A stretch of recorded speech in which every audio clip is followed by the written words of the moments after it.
ನಮಸ್ಕಾರ. ವಿಡಿಯೋ ನೋಡುವಂತ ಎಲ್ಲ ಆತ್ಮೀಯ ವೀಕ್ಷಕರಿಗೆ ಹಾಗೂ ನನ್ನ ಮುದ್ದು ವಿದ್ಯಾರ್ಥಿ ಬಳಗಕ್ಕೆ ಹೃದಯಪೂರ್ವಕ ಧನ್ಯವಾದಗಳನ್ನ ಹೇಳುತ್ತಾ ಇವತ್ತಿನ ವಿಡಿಯೋದಲ್ಲಿ ನಿಮಗೆ ಏನ್ ಕಲಿಸಿಕೊಡ್ತಾ ಇದ್ದೀನಿ ಅಂದ್ರೆ, ಇವತ್ತು ನಿಮ್ಮ ಮೊಬೈಲ್ ಫೋನ್ ನಲ್ಲೇ ಮನೆಯಲ್ಲೇ ಕುಳಿತುಕೊಂಡು ಉಚಿತವಾಗಿ ಆಧಾರ್ ಕಾರ್ಡ್ ಅಲ್ಲಿ ಇವತ್ತು ಹೆಸರು ತಿದ್ದುಪಡಿ ಆಗಿರ್ಬೋದು, ಜನ್ಮ ದಿನಾಂಕ ತಿದ್ದುಪಡಿ ಆಗಿರ್ಬೋದು, ಇದರ ಜೊತೆಗೆ ಫೋಟೋ ಬದಲಾವಣೆ ಆಗಿರ್ಬೋದು, ಮತ್ತೆ ಇನ್ನಿತರ ಮಾಹಿತಿಗಳನ್ನ ಅಥವಾ ಇನ್ನಿತರ ತಿದ್ದುಪಡಿಗಳನ್ನ ನಿಮ್ಮ ಮೊಬೈಲ್ ಫೋನ್ ನಲ್ಲಿ ನೀವೇನ್ ಮಾಡಬಹುದು, ಅತ್ಯಂತ ಸರಳವಾಗಿ ತಿದ್ದುಪಡಿ ಮಾಡುವಂತಹ ವಿಧಾನವನ್ನ ಇವತ್ತು ಎಲ್ಲರಿಗೂ ಕೂಡ ಅನುಕೂಲ ಮಾಡಿ ಇವತ್ತು ಆಧಾರ್ ಕಾರ್ಡ್ ವೆಬ್ಸೈಟ್ ಲಿಂದ ನಾವು ಮಾಡ್ಕೋಬಹುದು. ಅದಕ್ಕೆ ಯಾವ ರೀತಿಯಾಗಿ ಅರ್ಜಿಯನ್ನು ಸಲ್ಲಿಸಬೇಕು, ಏನೆಲ್ಲ ದಾಖಲೆಗಳು ಬೇಕಾಗುತ್ತೆ, ಯಾವ ಒಂದು ವೆಬ್ಸೈಟ್ ಗೆ ಹೋಗಿ ನಾವು ಅರ್ಜಿಯನ್ನು ಸಲ್ಲಿಸಬೇಕಾಗುತ್ತೆ ಅನ್ನುವಂಥದ್ದನ್ನ ನಾವು ಸಂಪೂರ್ಣವಾಗಿ ನೋಡಬೇಕಾಗುತ್ತೆ. ಇದರ ಜೊತೆಗೆ ಮೊದಲಿಗೆ ನಿಮ್ಮ ಕಂಪ್ಯೂಟರ್ ಅಥವಾ ಮೊಬೈಲ್ ಫೋನ್ ನಲ್ಲಿ ಇರುವಂತಹ ಗೂಗಲ್ ಕ್ರೋಮ್ ಅನ್ನು ಓಪನ್ ಮಾಡ್ಕೊಳ್ಳಿ. ಮಾಡಿದ ನಂತರ ಇಲ್ಲಿ ಏನು ಸರ್ಚ್ ಮಾಡಬೇಕಪ್ಪ ಅಂದ್ರೆ ಮೈ ಆಧಾರ್ ಅಂತ ಇದಿರುತ್ತೆ, ಅದನ್ನ ಅಷ್ಟೇ ನೀವು ಟೈಪ್ ಮಾಡ್ಕೊಂಡು ಸರ್ಚ್ ಮಾಡಿದ್ರೆ ಇವತ್ತು ಆಧಾರ್ ಕಾರ್ಡಿನ ವೆಬ್ಸೈಟ್ ಕೂಡ ನೀವು ಸಂಪೂರ್ಣವಾಗಿ ಓಪನ್ ಮಾಡ್ಕೋಬಹುದು. ಓಪನ್ ಮಾಡಿದ ನಂತರ ಈ ರೀತಿಯಾಗಿ ಗೆಟ್ ಆಧಾರ್ ಅಂತ ಕಾಣಿಸ್ತಾ ನೀವು ಇದರ ಮೇಲೆ ಕ್ಲಿಕ್ ಅನ್ನ ಮಾಡ್ಕೋಬಹುದು. ಮಾಡಿದ ನಂತರ ಇಲ್ಲಿಂದ ಗೆಟ್ ಆಧಾರ್ ಮೇಲೆ ನೀವು ಮೈ ಆಧಾರ್ ಅಲ್ಲಿ ಆಧಾರ್ ಕಾರ್ಡ್ ಗೆ ಸಂಬಂಧಪಟ್ಟಿರುವಂತಹ ಎಲ್ಲ ತರದ ಒಂದು ಮಾಹಿತಿ ಕೂಡ ನೀವು ಈ ಒಂದು ವೆಬ್ಸೈಟ್ ಅಲ್ಲಿ ಉಚಿತವಾಗಿ ನೋಡ್ಲಿಕ್ಕೆ ಅವಕಾಶ ಇದ್ದಿರುತ್ತೆ. ಹಾಗಾದ್ರೆ ನಾವು ಆಧಾರ್ ಕಾರ್ಡ್ ಸೆಂಟರ್ ಗೆ ಹೋಗದೇನೆ ನಮ್ಮ ಆಧಾರ್ ಕಾರ್ಡ್ ಅಲ್ಲಿ ಆಗಿರುವಂತಹ ಆ ಮಿಸ್ಟೇಕ್ ಗಳನ್ನ ಯಾವ ರೀತಿಯಾಗಿ, ಮತ್ತೆ ಇದರ ಜೊತೆಗೆ ನಮ್ಮ ಮನೆಯಲ್ಲಿರುವಂತಹ 5 ವರ್ಷದ ಒಳಗಿರುವಂತಹ ಮಕ್ಕಳಿಗೆ ಕೂಡ ನಾವು ಆಧಾರ್ ಕಾರ್ಡ್ ಎನ್ರೋಲ್ಮೆಂಟ್ ಗೆ ಅರ್ಜಿಯನ್ನ ಸಲ್ಲಿಸಬಹುದು ಮನೆಯಲ್ಲೇ ಕೂತ್ಕೊಂಡು ನಿಮ್ಮ ಮೊಬೈಲ್ ಫೋನ್ ನಲ್ಲೇ.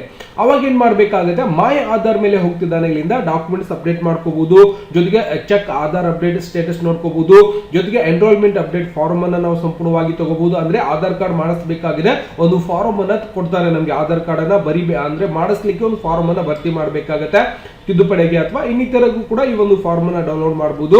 ಜೊತೆಗೆ ಆಧಾರ್ ಎನ್ರೋಲ್ಮೆಂಟ್ ಅಪ್ಡೇಟ್ ಚೆಕ್ ಮಾಡ್ಕೋಬಹುದು, ಆಧಾರ್ ಕಾರ್ಡ್ ಹಿಸ್ಟ್ರಿ ಕೂಡ ಸಂಪೂರ್ಣವಾಗಿ ನೋಡಬಹುದು, ಮತ್ತೆ ಇನ್ನಿತರ ಬಹಳಷ್ಟು ಮಾಹಿತಿಗಳನ್ನು ಕೂಡ ನೀವೇನ್ ಮಾಡಬಹುದು ಈ ಒಂದು ವೆಬ್ಸೈಟ್ ಅಲ್ಲಿ ಉಚಿತವಾಗಿ ನಿಮ್ಗೆ ನೋಡ್ಲಿಕ್ಕೆ ಸಿಗುತ್ತೆ.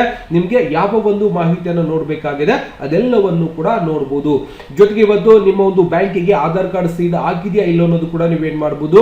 ಇವತ್ತು ನಿಮ್ಮ ಮಕ್ಕಳ ಇವತ್ತು ವಿದ್ಯಾರ್ಥಿ ವೇತನ ಆಗಿರ್ಬೋದು, ಯಾವುದೋ ಯೋಜನೆಯಿಂದ ಬರುವಂತ ಹಣ ಆಗಿರ್ಬೋದು, ಬರ್ತಾ ಇಲ್ಲ ಸರ್ ಆಧಾರ್ ಕಾರ್ಡ್ ಸೀಡ್ ಮಾಡಬೇಕು ಅಂತ ಹೇಳಿದಾಗ ನೀವೇನ್ ಮಾಡಬಹುದು, ನಿಮ್ಮ ಒಂದು ಮೊಬೈಲ್ ಫೋನ್ ನಲ್ಲಿ ಆಧಾರ್ ಕಾರ್ಡ್ ಗೆ ಸೀಡಿಗೆ ಅರ್ಜಿಯನ್ನು ಸಲ್ಲಿಸಿ ಸೀಡ್ ಕೂಡ ಮಾಡಿಸ್ಕೋಬಹುದು, ಅಂದ್ರೆ ವೆರಿಫಿಕೇಶನ್ ಕೂಡ ಮಾಡಿಸ್ಕೋಬಹುದು. ಜೊತೆಗೆ ಇಲ್ಲಿಂದ ಚೆಕ್ ಆಧಾರ್ ವ್ಯಾಲಿಡಿಟಿ ಕೂಡ ನೀವು ಚೆಕ್ ಮಾಡ್ಕೋಬಹುದು. ಅದರ ಜೊತೆಗೆ ಲಾಕ್ ಅನ್ಲಾಕ್ ಒಂದು ಬಯೋಮೆಟ್ರಿಕ್ ಕೂಡ ನೀವು ಲಾಕ್ ಮಾಡಬಹುದು, ಅನ್ಲಾಕ್ ಮಾಡ್ಲಿಕ್ಕೆ ಅವಕಾಶ ಇದ್ದಿರುತ್ತೆ.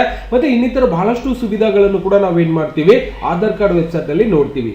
ಹಾಗಾದ್ರೆ ಮೊದಲಿಗೆ ನಮ್ಮ ಆಧಾರ್ ಕಾರ್ಡ್ ಅಲ್ಲಿ ತಿದ್ದುಪಡಿ ಮಾಡಬೇಕಾಗಿರುವಂತಹ ವಿಧಾನಕ್ಕೆ ನಾವು ಅರ್ಜಿಯನ್ನು ಸಲ್ಲಿಸಬೇಕಾಗಿತ್ತು ಅಂದ್ರೆ ಇಲ್ಲಿಂದ ನಾವೇನ್ ಮಾಡಬೇಕು, ಮೈ ಆಧಾರ್ ಮೇಲೆ ನೀವು ಕ್ಲಿಕ್ ಅನ್ನ ಮಾಡ್ಕೊಂಡಾಗ ಇಲ್ಲಿ ಬುಕ್ ಅಪಾಯಿಂಟ್ಮೆಂಟ್ ಅಂತ ಸಿಗುತ್ತೆ. ಅವಾಗ ನಾವೇನ್ ಮಾಡಬೇಕು, ಈ ಒಂದು ಬುಕ್ ಅಪಾಯಿಂಟ್ಮೆಂಟ್ ಮೇಲೆ ನೀವು ಸಂಪೂರ್ಣವಾಗಿ ಕ್ಲಿಕ್ ಅನ್ನ ಮಾಡ್ಕೋಬೇಕು. ಮಾಡಿದ ನಂತರ ನಮಗೆ ಈ ರೀತಿಯಾಗಿರುವಂತಹ ಒಂದು ಪೇಜ್ ನಮಗೆ ಓಪನ್ ಆಗುತ್ತೆ. ಇಲ್ಲಿ ಬುಕ್ ಅಪಾಯಿಂಟ್ಮೆಂಟ್ ಅಂದ್ರೆ ನಾವು ತಿದ್ದುಪಡಿ ಮಾಡ್ಲಿಕ್ಕೆ ಒಂದು ಅರ್ಜಿಯನ್ನು ಸಲ್ಲಿಸ್ತಾ ಇದೀವಿ, ನಮ್ಮ ಹತ್ತಿರದಲ್ಲಿರುವಂತಹ ಆಧಾರ್ ಕಾರ್ಡ್ ಎನ್ರೋಲ್ಮೆಂಟ್ ಸೆಂಟರ್ ಗೆ ಹೋಗದೇನೆ ನಾವು ಮೊದಲಿಗೆ ಅಪ್ಲಿಕೇಶನ್ ಅನ್ನ ಸಲ್ಲಿಸಬಹುದು. ಓಕೆನಾ. ಅದಾದ ನಂತರ ಒಂದು ಆಧಾರ್ ಕಾರ್ಡ್ ಅಲ್ಲಿ ಇವೆಲ್ಲವನ್ನು ಕೂಡ ಕರೆಕ್ಷನ್ ಮಾಡ್ಲಿಕ್ಕೆ ನಮಗೆ ಅವಕಾಶವನ್ನ ಕೊಟ್ಟಿರ್ತಾರೆ. ಗೊತ್ತಾಗದೆ, ಇವತ್ತು ನೇಮ್ ಆಗಿರ್ಬೋದು, ಅಡ್ರೆಸ್ ಆಗಿರ್ಬೋದು, ಮೊಬೈಲ್ ನಂಬರ್ ಆಗಿರ್ಬೋದು, ಇಮೇಲ್ ಐಡಿ ಆಗಿರ್ಬೋದು, ಡೇಟ್ ಆಫ್ ಬರ್ತ್ ಆಗಿರ್ಬೋದು, ಜೆಂಡರ್ ಆಗಿರ್ಬೋದು, ಬಯೋಮೆಟ್ರಿಕ್ ಆಗಿರ್ಬೋದು, ಇವೆಲ್ಲವನ್ನು ಕೂಡ ನಾವು ಏನ್ ಮಾಡಬಹುದು ತಿದ್ದುಪಡಿಯನ್ನು ಇದರಲ್ಲಿ ಬಹಳ ಅತ್ಯಂತ ಸುಗಮವಾಗಿ ಮಾಡಲಿಕ್ಕೆ ಅವಕಾಶ ಇದ್ದಿರುತ್ತೆ ಅನ್ನೋದು ಕೂಡ ನಾವು ಸಂಪೂರ್ಣವಾಗಿ ನೋಡಬಹುದು. ಓಕೆನಾ.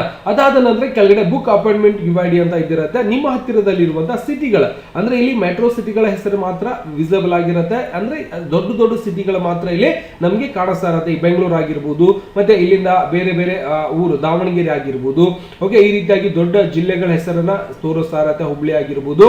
ಸಪೋಸ್ ನಿಮ್ಮ ಜಿಲ್ಲೆ ಹೆಸರು ತೋರಿಸ್ತಾ ಇಲ್ಲ ಅಂದ್ರೆ ತಲೆ ಕೆಡಿಸ್ಕೋಬೇಡಿ, ಅವಾಗ ನೀವೇನ್ ಮಾಡ್ಬೇಕು, ಕೆಳಗಡೆ ಪ್ರೊಸೀಡ್ ಟು ಬುಕ್ ಅಪಾಯಿಂಟ್ಮೆಂಟ್ ಅಂತ ಇರುತ್ತೆ, ಇದರ ಮೇಲೆ ಕ್ಲಿಕ್ ಅನ್ನ ಮಾಡ್ಕೊಳ್ಳಿ. ಅಂದ್ರೆ ನೀವು ಯಾವುದೋ ಒಂದು ಹಳ್ಳಿ ಒಳಗಿದ್ದೀರಿ, ರೂರಲ್ ಏರಿಯಾದಲ್ಲಿ ದಿವಸ ನಮಗೆ ಆಧಾರ್ ಕಾರ್ಡ್ ತಿದ್ದುಪಡಿ ಮಾಡಿಸ್ಲಿಕ್ಕೆ ನಾವು ಅರ್ಜಿಯನ್ನು ಸಲ್ಲಿಸಬೇಕು ಅಂದ್ರೆ ನೀವೇನ್ ಮಾಡಬಹುದು, ಇಲ್ಲಿಂದ ನೀವು ಅರ್ಜಿಯನ್ನು ಸಲ್ಲಿಸಬಹುದು. ಮೊದಲಿಗೆ ವಿತ್ OTP ಅಥವಾ ವಿತೌಟ್ OTP ಅಂತ ನೀವು ಒಂದು ಅಪ್ಲಿಕೇಶನ್ ಇರುತ್ತೆ, ಅಂದ್ರೆ ನೀವು ಲಾಗಿನ್ ಮಾಡ್ಕೋಬೇಕಲ್ಲ ಆಧಾರ್ ಕಾರ್ಡ್ ಹಾಕಿ. ಅವಾಗ ನಾನು ಏನ್ ಮಾಡ್ತೀನಿ, ವಿತ್ OTP ಮೇಲೆ ಕ್ಲಿಕ್ ಅನ್ನ ಮಾಡ್ಕೋತಾ ಇದ್ದೇನೆ. ವಿತ್ OTP ಮೇಲೆ ಕ್ಲಿಕ್ ಅನ್ನ ಮಾಡ್ಕೊಂಡು ನೀವೇನ್ ಮಾಡ್ಬೇಕಾಗತ್ತೆ, ಇಲ್ಲಿ ನೇಮ್ ಆಗಿರ್ಬೋದು, ಮೊಬೈಲ್ ನಂಬರ್ ಆಗಿರ್ಬೋದು, ಇಲ್ಲಿ ಕಾಣಿಸಿರುವಂತ ಕ್ಯಾಪ್ಚರ್ ಕೋಡ್ ಅನ್ನ ಹಾಕಬೇಕು. ಇಲ್ಲ ಸರ್ ನಾನು ವಿತೌಟ್ OTP ಅಂದ್ರೂ ಕೂಡ ನೀವೇನ್ ಮಾಡಬಹುದು, ಡೈರೆಕ್ಟ್ ಆಗಿ ಹೆಸರು ಹಾಕಿ ಇಮೇಲ್ ಅಡ್ರೆಸ್ ಹಾಕಿ ಕ್ಯಾಪ್ಚರ್ ಕೋಡ್ ಹಾಕಬಹುದು, ವಿತೌಟ್ OTP ಬರುತ್ತೆ. ಓಕೆನಾ. ವಿತೌಟ್ OTP ಮೇಲೆ ಕೂಡ ಕ್ಲಿಕ್ ಮಾಡಬಹುದು. ಜೊತೆಗೆ ವಿತ್ ಇಮೇಲ್ OTP ಕೂಡ ನೀವು ತಗೋಬಹುದು, ಮೊಬೈಲ್ ಮತ್ತೆ ಒಂದು ಇಮೇಲ್ ಮುಖಾಂತರ ಕೂಡ ನೀವು ತಗೊಳ್ಳಿಕ್ಕೆ ಅವಕಾಶ ಇದ್ದಿರುತ್ತೆ. ಅವಾಗ ನಿಮ್ಮ ಒಂದು ಆಧಾರ್ ಕಾರ್ಡ್, ಯಾರ ಒಂದು ಆಧಾರ್ ಕಾರ್ಡ್ ತಿದ್ದುಪಡಿ ಮಾಡಿಸಬೇಕಾಗಿದೆಯೋ ಅವರ ಒಂದು ಹೆಸರನ್ನ ಸಂಪೂರ್ಣವಾಗಿ ಟೈಪ್ ಮಾಡ್ಕೊಳ್ಳಿ, ಒಂದು ಮೊಬೈಲ್ ನಂಬರ್ ಹಾಕಬೇಕಾಗುತ್ತೆ. ಅದಾದ ನಂತರ ಈ ಒಂದು ಕ್ಯಾಪ್ಚರ್ ಕೋಡ್ ಅನ್ನು ಹಾಕಿ ನೀವು ಸೆಂಡ್ OTP ಮೇಲೆ ಕ್ಲಿಕ್ ಅನ್ನ ಮಾಡ್ಕೋಬೇಕು. ಓಕೆ, ನಾನು ಸಂಪೂರ್ಣವಾಗಿ ಹಾಕೊಂಡು ಸೆಂಡ್ OTP ಮೇಲೆ ಕ್ಲಿಕ್ ಅನ್ನ ಮಾಡ್ಕೋತಾ ಇದ್ದೇನೆ. ಓಕೆ, ನಾನು ಸೆಂಡ್ OTP ಮೇಲೆ ಕ್ಲಿಕ್ ಅನ್ನು ಮಾಡ್ತಿದ್ದಾನೆ. ಕೆಳಗಡೆ OTP ಸಂಪೂರ್ಣವಾಗಿ ಆ ಒಂದು ಆಧಾರ್ ಕಾರ್ಡ್ಗೆ ಲಿಂಕ್ ಇರುವಂತಹ ಒಂದು ಮೊಬೈಲ್ ನಂಬರ್ಗೆ OTP ಬಂದಿರುತ್ತೆ. ಆ ಒಂದು OTP ಅನ್ನ ನೀವೇನ್ ಮಾಡ್ಬೇಕು, ಇಲ್ಲಿ ಸಂಪೂರ್ಣವಾಗಿ ಹಾಕೋಬೇಕಾಗುತ್ತೆ. OTP ಬಂದಿರುವಂತದನ್ನ ಸಂಪೂರ್ಣವಾಗಿ ಹಾಕಿ ಒಂದು ಅಥೆಂಟಿಕೇಶನ್ ಕೂಡ ನೀವು ಸಂಪೂರ್ಣವಾಗಿ ಮಾಡ್ಕೋಬೇಕು. ನಾನು ಇದರ ಮೇಲೆ ಕ್ಲಿಕ್ ಅನ್ನು ಮಾಡ್ಕೋತಾ ಇದ್ದಾನೆ.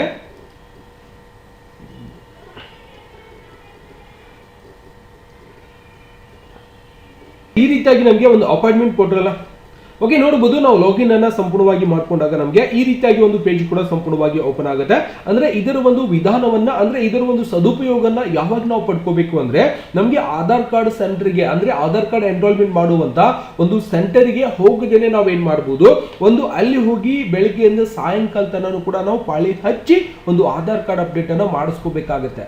ಹಾಗಾಗಿ ಈ ಒಂದು ಬಿಜಿ ಶೆಡ್ಯೂಲ್ ಒಳಗಡೆ ಬಹಳಷ್ಟು ಜನರಿಗೆ ಅನುಕೂಲ ಆಗಲಿ ಅನ್ನೋ ಉದ್ದೇಶದಿಂದ ನೀವೇನ್ ಮಾಡಬಹುದು, ಅಪಾಯಿಂಟ್ಮೆಂಟ್ ಅನ್ನ ಮಾಡಿಕೊಂಡು ನಿಮಗೆ ಬೇಕಾಗಿರುವಂತಹ ಸಮಯದಲ್ಲಿ ನೀವು ಇರುವಂತಹ ಫ್ರೀ ಆಗಿರುವಂತಹ ಒಂದು ಟೈಮ್ ಒಳಗಡೆ ಡೈರೆಕ್ಟ್ ಆಗಿ ನಿಮಗೆ ಅಪಾಯಿಂಟ್ಮೆಂಟ್ ಕೊಡುವಂತಹ ಒಂದು ಟೈಮ್ ಅಲ್ಲಿ ನಿಮ್ಮ ಹತ್ತಿರದಲ್ಲಿರುವಂತಹ ಆನ್ಲೈನ್ ಸೆಂಟರ್ ಗಳಿಗೆ ಅಥವಾ ಆಧಾರ್ ಕಾರ್ಡ್ ಸೆಂಟರ್ ಗಳಿಗೆ ಹೋಗಿ ನೀವು ಡೈರೆಕ್ಟ್ ಆಗಿ ಕೇವಲ 5 ನಿಮಿಷದೊಳಗೆ ಏನ್ ಮಾಡಬಹುದು ಅಂದ್ರೆ ಆಧಾರ್ ಕಾರ್ಡ್ ಅನ್ನ ತಿದ್ದುಪಡಿ ಮಾಡಿಸ್ಕೊಂಡು ಬರಬಹುದು.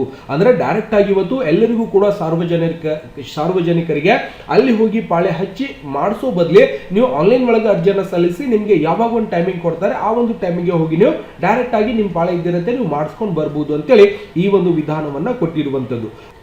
ಓಕೆ, ನಾವು OTP ಅನ್ನ ಹಾಕಿ ನಾವು ಲಾಗಿನ್ ಮಾಡ್ತಿದ್ದಾನೆ. ನಮಗೆ ಇಲ್ಲಿಂದ ಅಪಾಯಿಂಟ್ಮೆಂಟ್ ಒಂದು ಪೋರ್ಟಲ್ ಕೂಡ ಸಂಪೂರ್ಣವಾಗಿ ಓಪನ್ ಆಗುತ್ತೆ. ಇದರ ಮುಖಾಂತರ ಕೂಡ ನಾವು ಏನ್ ಮಾಡಬಹುದು ಅಂದ್ರೆ ನಮ್ಮ ಹತ್ತಿರದಲ್ಲಿ ಇರುವಂತಹ ಸೇವಾ ಕೇಂದ್ರಗಳಿಗೆ ಇವತ್ತು ಹೊಸದಾಗಿ ಆಧಾರ್ ಕಾರ್ಡ್ ಅಥವಾ ನಮಗೆ ಏನ್ ತಿದ್ದುಪಡಿ ಮಾಡಿಸಬೇಕಾಗಿದೆ ಅದಕ್ಕೆ ನಾವು ಅರ್ಜಿಯನ್ನು ಸಲ್ಲಿಸಬಹುದು. ಇದರ ಮೇಲೆ ಕ್ಲಿಕ್ ಅನ್ನ ಮಾಡ್ಕೊಳ್ಳೋಣ. ಮಾಡಿದ ನಂತರ ಈ ರೀತಿಯಾಗಿರುವಂತಹ ಒಂದು ಸೆಲೆಕ್ಟ್ ಡೀಟೇಲ್ಸ್ ಕೂಡ ಓಪನ್ ಆಗುತ್ತೆ. ರೆಸಿಡೆನ್ಸಿಯಲ್ ಇಂಡಿಯಾ ಅಂತ ಬರುತ್ತೆ.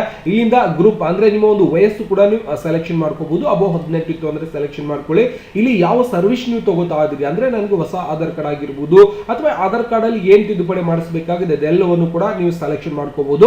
ಒಂದು ನ್ಯೂ ಎನ್ರೋಲ್ಮೆಂಟ್ ಮಾಡಿಸಬೇಕಾಗಿದೆ ಸರ್ ಅಂದ್ರೆ ನೀವು ಪ್ರೊಸೀಡ್ ಮೇಲೆ ಕ್ಲಿಕ್ ಅನ್ನ ಮಾಡಿಕೊಂಡು ಇಲ್ಲಿ ಹತ್ತಿರದಲ್ಲಿರುವಂತಹ ಒಂದು ನೇರೆಸ್ಟ್ ಒಂದು ಪ್ಲೇಸ್ ಗಳು ಕೂಡ ನಿಮಗೆ ಇಲ್ಲಿ ಸಂಪೂರ್ಣವಾಗಿ ಸಿಗುತ್ತೆ. ಇಲ್ಲಿಂದ ಡೀಟೇಲ್ಸ್ ಹಾಕೊಂಡು ಪಿನ್ ಕೋಡ್ ಹಾಕಿದ ನಂತರ ನೀವೇನ್ ಮಾಡಬಹುದು, ಸರ್ಚ್ ಮಾಡಿದ್ರೆ ಹತ್ತಿರದಲ್ಲಿರುವಂತಹ ಒಂದು ಆಧಾರ್ ಕಾರ್ಡ್ ಸೆಂಟರ್ ಗಳು ನಿಮಗೆ ಸಂಪೂರ್ಣವಾಗಿ ಓಪನ್ ಆಗುತ್ತೆ. ಅಲ್ಲಿಂದ ಕೂಡ ನೀವು ಬುಕ್ ಮಾಡ್ಕೋಬಹುದು. ಇದು ಒಂದು ವಿಧಾನ. ಮತ್ತೆ ಇನ್ನೊಂದು ವಿಧಾನ ಏನಪ್ಪಾ ಅಂದ್ರೆ ಇಲ್ಲಿಂದ ಕ್ಲಿಕ್ ಟು ಪ್ರೊಸೀಡ್ ಮೇಲೆ ಅಂತ ಇದ್ದಿರತ್ತೆ. ಇಲ್ಲಿಂದ ಸಪೋಸ್ ನೀವು ಹುಬ್ಳಿಯವರು ಆಗಿದ್ರೆ, ಮೈಸೂರದವರು ಆಗಿದ್ರೆ, ಯಾವ ಊರದವ್ರು ಆಗಿದ್ದೀರಾ ಅಂತ ಇದ್ದಿರತ್ತೆ. ಇಲ್ಲಿಂದ ಹುಬ್ಳಿ ಸೆಲೆಕ್ಷನ್ ಮಾಡ್ಕೊಂಡು ಪ್ರೊಸೀಡ್ ಟು ಬುಕ್ ಅಪಾಯಿಂಟ್ಮೆಂಟ್ ಮೇಲೆ ಕ್ಲಿಕ್ ಅನ್ನ ಮಾಡ್ಕೊತಾ ಇದ್ದೇನೆ. ಮಾಡಿದ ನಂತರ ಇಲ್ಲಿನೂ ಕೂಡ ಸೇಮ್ ನಿಮ್ಮ ಒಂದು ಮೊಬೈಲ್ ನಂಬರ್ ಹಾಕಿ ನೀವೇನ್ ಮಾಡಬಹುದು, ಕಾಣಿಸಿರುವಂತಹ ಕ್ಯಾಪ್ಚರ್ ಕೂಡ ಹಾಕಿದ ನಂತರ OTP ಬರುತ್ತೆ. ಅದರ ಮುಖಾಂತರ ಕೂಡ ನೀವೇನ್ ಮಾಡಬಹುದು, ಸಂಪೂರ್ಣವಾಗಿ ಇಲ್ಲಿಂದ Aadhaar card mobile number update ಆಗಿರ್ಬೋದು, ಇಮೇಲ್ ID ಆಗಿರ್ಬೋದು, ಅಡ್ರೆಸ್ ಅಪ್ಡೇಟ್ ಆಗಿರ್ಬೋದು, ನಿಮ್ಮ ಫೋಟೋ ಆಗಿರ್ಬೋದು, ಎಲ್ಲವನ್ನು ಕೂಡ ಅಪ್ಡೇಟ್ ಮಾಡಲಿಕ್ಕೆ ಅವಕಾಶ ಇದ್ದಿರುತ್ತೆ. ಅದರದೇ ಆದಂತಹ ಒಂದು ಅಮೌಂಟ್ ಕೂಡ ಇಲ್ಲಿ ಕೊಟ್ಟಿರ್ತಾರೆ. ಅಷ್ಟು ಅಮೌಂಟ್ ಅನ್ನ ನೀವೇನ್ ಮಾಡಬಹುದು, ಆಧಾರ್ ಕಾರ್ಡ್ ಸೆಂಟರ್ಗೆ ನೀವು ಆ ಒಂದು ಫೀಸ್ ಕಟ್ಟೋ ಮುಖಾಂತರ ಈಸಿಯಾಗಿ ನೀವೇನ್ ಮಾಡಬಹುದು, ಆಧಾರ್ ಕಾರ್ಡ್ ಅನ್ನ ಸಂಪೂರ್ಣವಾಗಿ ತಿದ್ದುಪಡಿ ಮಾಡಿಸಲಿಕ್ಕೆ ಅವಕಾಶ ಇದ್ದಿರುತ್ತೆ. ಎನ್ರೋಲ್ಮೆಂಟ್ ಮಾಡಲಿಕ್ಕೆ ನೀವೇನ್ ಮಾಡಬಹುದು, ಉಚಿತವಾಗಿದ್ದಿರುತ್ತೆ. ಯಾವುದೇ ರೀತಿಯಿಂದ ಹೊಸ ಎನ್ರೋಲ್ಮೆಂಟ್ ಮಾಡಿಸಲಿಕ್ಕೆ ಅಮೌಂಟ್ ಇರುವುದಿಲ್ಲ, ಉಚಿತವಾಗಿದ್ದಿರುತ್ತೆ. ಇಲ್ಲಿ ಅಮೌಂಟ್ ಒಂದು ಕ್ವಶನ್ ಗಳಿಗೆ ಆನ್ಸರ್ ಕೂಡ ಕೊಟ್ಟಿರ್ತಾರೆ. ಇವೆಲ್ಲವನ್ನು ಕೂಡ ಸಂಪೂರ್ಣವಾಗಿ ನೋಡ್ಕೊಂಡು ನೀವೇನ್ ಮಾಡಬೇಕು, ಅರ್ಜಿಯನ್ನು ಸಲ್ಲಿಸುವ ಮುಖಾಂತರ ಒಂದು ಅಪಾಯಿಂಟ್ಮೆಂಟ್ ಗೆ ಬುಕ್ ಮಾಡೋ ಮುಖಾಂತರ ನೀವೇನ್ ಮಾಡಬಹುದು, ಒಂದು ಆಧಾರ್ ಕಾರ್ಡ್ ಅಲ್ಲಿ ಇರುವಂತಹ ಮಾಹಿತಿಗಳನ್ನ ಮನೆಯಲ್ಲಿ ಕೂತ್ಕೊಂಡು ಅರ್ಜಿ ಸಲ್ಲಿಸಿ ಅವರು ಕೊಡುವಂತಹ ಅಪಾಯಿಂಟ್ಮೆಂಟ್ ಗೆ ಆ ಒಂದು ಟೈಮ್ ಸಮಯಕ್ಕೆ ಹೋಗಿ ನೀವೇನ್ ಮಾಡಬಹುದು, ಆಧಾರ್ ಕಾರ್ಡ್ ಅನ್ನ ತಿದ್ದುಪಡಿಯನ್ನ ಮಾಡಿಸ್ಕೋಬಹುದು. ದಯವಿಟ್ಟು ಇದರ ಒಂದು ಮುಂದಿನ ವಿಧಾನ ನಿಮ್ಮ ಮೊಬೈಲ್ ನಂಬರ್ ಹಾಕಿ ಕಾಣಿಸಿರುವಂತಹ ಕ್ಯಾಪ್ಚರ್ ಕೋಡ್ ಕ್ಲಿಕ್ ಮಾಡಿಕೊಂಡು ಗೆಟ್ OTP ಮೇಲೆ ಕ್ಲಿಕ್ ಮಾಡಿದ್ರೆ ಮುಂದಿನ ವಿಧಾನ ಕೂಡ ನೀವು ಏನ್ ಚೇಂಜಸ್ ಮಾಡ್ಕೋಬೇಕು ಬಯಸ್ತಾ ಇದ್ರು ಅದೆಲ್ಲವನ್ನು ಕೂಡ ಸಂಪೂರ್ಣವಾಗಿ ಬರುತ್ತೆ. ನಾನು ಒಂದ್ಸಾರಿ ಇಲ್ಲಿಂದ ಹಾಗಾಗಿ ನೀವೇನ್ ಮಾಡಬೇಕು, ಇಲ್ಲಿ ಸಂಪೂರ್ಣವಾಗಿ ಹಾಕಿದ ನಂತರ ಬಹಳಷ್ಟು ಈಸಿ ಆಗಿರುತ್ತೆ. ಪ್ರಯತ್ನ ಮಾಡಿ ನೋಡಿ. ಬತ್ತು ಅಂದ್ರೆ ಓಕೆ, ಬರಲಿಲ್ಲ ಅಂದ್ರೆ ಆಧಾರ್ ಕಾರ್ಡ್ ಸೆಂಟರ್ಗೆ ಹೋಗಿ ನೀವು ತಿದ್ದುಪಡಿಯನ್ನ ಮಾಡಿಸ್ಕೋಬಹುದು.